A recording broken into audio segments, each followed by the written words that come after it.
Today, we're going to share with you a book titled Unshakeable, Your Financial Freedom Playbook. When we talk about financial freedom, it's a life goal for many of us. But what exactly is financial freedom? Simply put, it's the ability to live comfortably and independently on your assets without having to work hard for your living expenses. However, if we rely solely on our salary and don't try to invest, it's very difficult to achieve true financial freedom because making money work for you is the fastest way to achieve financial freedom. So, the author of today's book will tell us how ordinary people should invest to break free from financial worries and move towards financial freedom. The author of this book, Tony Robbins, is a renowned American best-selling author, entrepreneur, and philanthropist. He is a board member of Creative Planning and serves as the Chief Investor Psychology Officer. He is also a registered investment advisor with the U.S. Securities and Exchange Commission and has advised many world-renowned figures, including South African President Mandela, Soviet President Gorbachev, and tennis player Andre Agassi. Tony Robbins has written books such as Awaken the Giant Within and Money, Master the Game. Another author, Peter Mallouk, is a famous independent financial advisor in the US and the president and chief investment officer of Creative Planning. His company provides clients with comprehensive wealth management services, including investment management, financial planning, charitable planning, retirement planning, tax and estate planning services. To create this investment guide, Robbins interviewed over 50 investment masters over more than 7 years, including US index fund pioneer John Bogle, investment guru Warren Buffett, and hedge fund titan John Paulson. Through these interactions, the authors have summarized a set of simple and understandable investment strategies. For instance, how to avoid traps in the investment market, how to handle market fluctuations, and how to build an investment portfolio. Learning these methods and strategies will help you move more smoothly on the road to financial freedom. Next, we will explain the key content of this book in 3 parts. Part 1, investment tips that ordinary people need to remember. Part 2, the timeless investment principles of investment masters. Part 3, how to overcome your erroneous investment psychology. Let's start with Part 1, the investment tips that ordinary people need to remember. The first point the author tells us is that the stock market is the best opportunity for long-term investment returns, so occasional stock declines are not scary. We must understand that to achieve financial freedom, we must obtain sufficiently high investment returns. To achieve high returns, we must invest in the stock market for the long term. To do long-term stock market investment, we should not fear stock market declines, because short-term stock declines are insignificant. In the long run, the stock market is always rising. Therefore, the returns from long-term stock investments far exceed your savings and bank financial products. The author repeatedly emphasizes in the book that stock market corrections occur every year, and bear markets happen every 3 to 5 years. And after every bear market, a bull market will appear. So, as long as investors stay in the stock market for the long term, they will get returns. In contrast, the most dangerous behavior for investors is short-term observation and exiting the market. The second investment tip the author tells us is that financial fees are the biggest thief of investments, so avoid paying high fees to financial institutions. The author advises against investing in actively managed funds, because these funds make money not from absolute investment returns, but from charging various complex management, service, or advisory fees. The fund managers of these actively managed funds not only decide which stocks to buy or sell, but also when to buy or sell them. Each decision involves more choices, increasing the chances of mistakes. In the long run, no one can consistently predict the market successfully, and most actively managed funds underperform the market. Even worse, all these trading management service fees are very high and will eat up your fund returns. The author suggests investing in index funds because index funds do not frequently enter and exit the market. They just buy and hold all or part of the components of an index. Because index funds are almost entirely automated, With very little trading, their transaction fees and taxes are very low. Additionally, index funds can save a lot of money in other areas, such as not having to pay huge salaries to fund managers and analysis teams. Warren Buffett also recommends that ordinary investors invest in index funds to avoid high fees. He believes that almost all actively managed funds underperform index funds over a long period. By eliminating the fund manager, you can spend the money saved on financial fees on a good investment advisor to ensure they are responsible for every investment you make. This leads us to the third investment tip the author tells us. You must find a trustworthy investment advisor, specifically an outstanding, independent, responsible registered investment advisor. The author points out that there are about 310,000 investment advisors in the US, 90% of whom are brokers. They come from various investment companies and make money for their companies by selling investment products. These advisors typically promote expensive investment products, which may include actively managed funds, whole life insurance, variable annuities, etc. By successfully selling these products, they earn sales commissions and ongoing annuities. Large U.S. company brokers may need to sell at least $500,000 in products annually. No matter how sincere and upright these brokers appear, their real purpose is to get customers to pay consultation fees and other commissions, with their companies being the ultimate winners. Typically, we spend a lot of money on various flashy consulting management fees, but brokers do very little. To avoid this unequal transaction, you need to find a very good, independent investment advisor. The author offers some methods based on the US situation that we might borrow, such as checking the advisor's certification to ensure they have professional qualifications and similar investment experience. Also, confirm they can provide a range of services, including investment strategies, how to allocate funds, how to save expenses, etc. Most importantly, make sure your investment advisor is a calm person who can help you make rational investment decisions. Moreover, you should establish a stable relationship and maintain a long-term partnership, ally, and friendship with them. That's the content of the first part. The author tells us that investing in stocks is the only way to achieve financial freedom. Occasional stock declines are normal. The key is long-term investment. He also suggests investing more in index funds to avoid unnecessary expenses and finding independent investment advisors who truly have your interests at heart, not brokers working for companies. These are the most basic rules or knowledge of investing.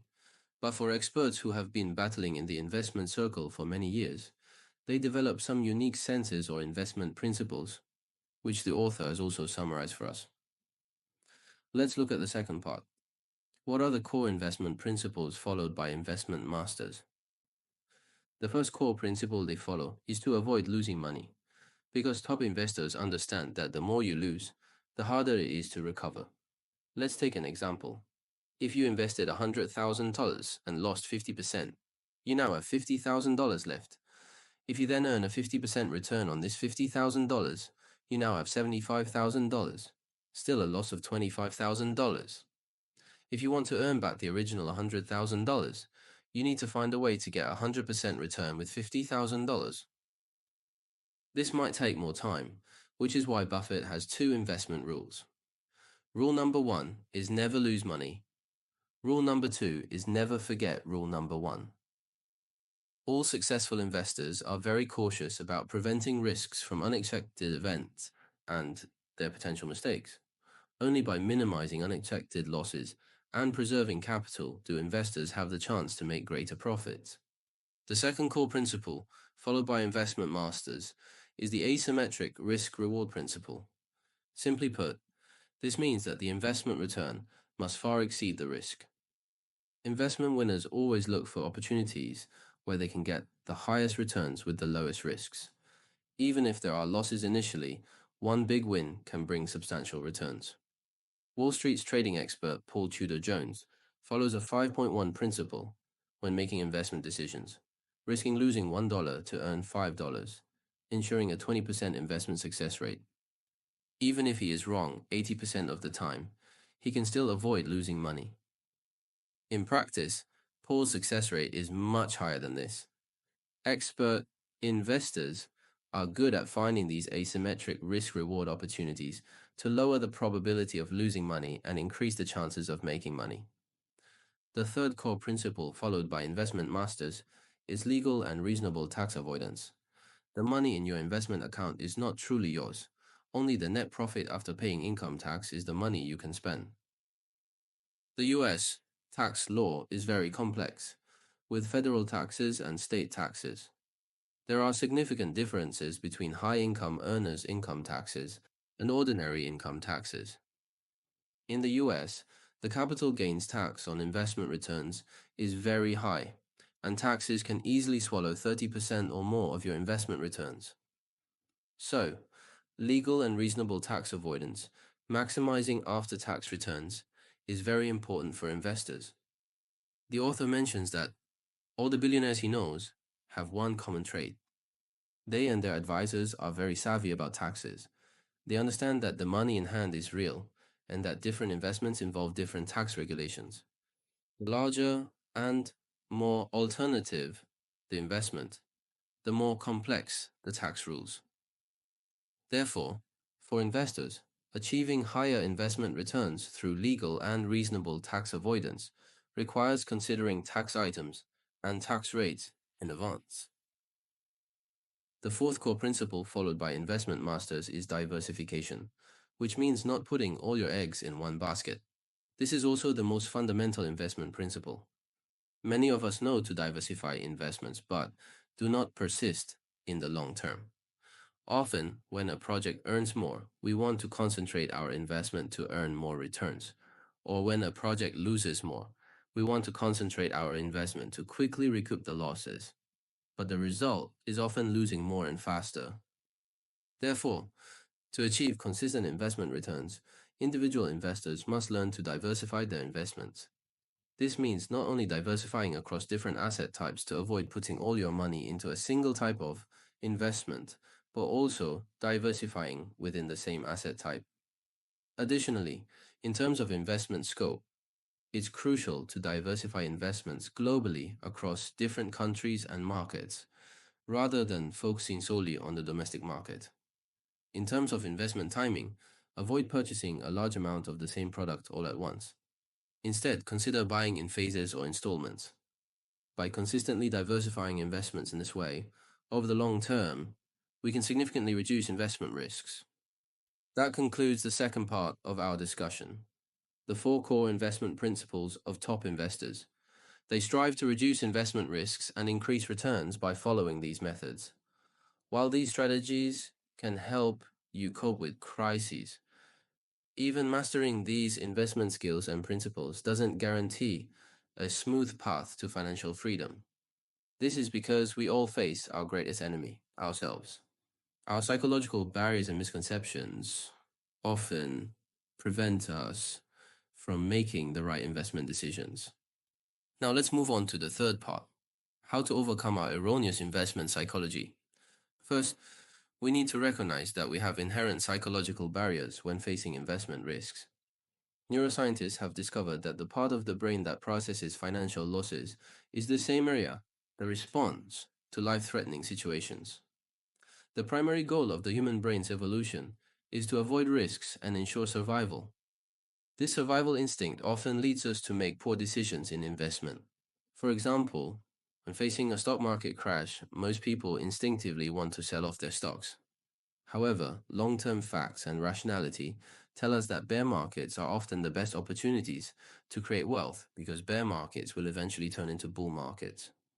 Buying low during a bear market often yields returns that exceed expectations, but buying boldly when societal pessimism is widespread is not easy. Therefore, we need to overcome our psychological barriers and respond rationally to stock market declines to seize opportunities for wealth. Secondly, we need to be aware of some psychological pitfalls we easily fall into during investments and avoid making serious investment mistakes. For instance, stubbornly sticking to our beliefs and not listening to different viewpoints can lead to information isolation and narrow vision for investors. To counter this, we must work to eliminate cognitive biases, seek out experts with opposing views, and earnestly seek their advice. Warren Buffett often consults his 93-year-old business partner, Charlie Munger, for investment strategies. Another example is when some people mistake recent events for ongoing trends, leading them to buy the wrong products at the wrong time. Therefore, we should not attempt to predict the market, but should instead focus on diversifying investments and avoid making large sell-offs. Some investors are overly confident, overestimating their abilities, and are prone to making all or nothing bets. However, investing is a marathon, not a sprint. Victory usually belongs to those who proceed steadily and surely. If we want to overcome psychological pitfalls and develop a healthy investment mindset, we need to clarify our true purpose. The author believes that true wealth does not come from money itself, but from emotional and psychological satisfaction. Through decades of research and interviews, the author has found that successful people all exhibit the 80-20 rule. 80% of success comes from psychological factors and 20% from operational methods. Thus, the biggest enemy of success is a poor mindset. The author tells us that the most important attitude towards investment is to maintain a calm mind and not to be overly obsessed with various investment techniques, thereby neglecting valuable mental wealth. That concludes the third part of our discussion. For the vast majority of investors, mastering some investment techniques is not difficult. The challenge lies in avoiding psychological pitfalls. This requires overcoming psychological barriers in the investment process, maintaining a healthy investment mindset, and having sound financial concepts. To sum up, today we have shared 3 parts of this book. In the first part, we discussed some investment tips for ordinary people, emphasizing that investing in stocks is crucial for long-term returns. Low commissions can help increase net investment returns, and finding truly independent financial advisors is essential. In the second part, we highlighted the core investment principles followed by top investors: avoiding losses, seeking low-risk, high-reward investment opportunities, being mindful of tax rates, legally minimizing taxes, and diversifying investments. In the third part, we covered overcoming erroneous investment psychology, emphasizing that avoiding psychological pitfalls is a prerequisite and guarantee for the path to financial freedom. Thank you so much for watching this video. If you found this video helpful, please give it a thumbs up and share it with your friends. Don't forget to subscribe to our channel for more insightful book summaries. See you next time on Insight Reads.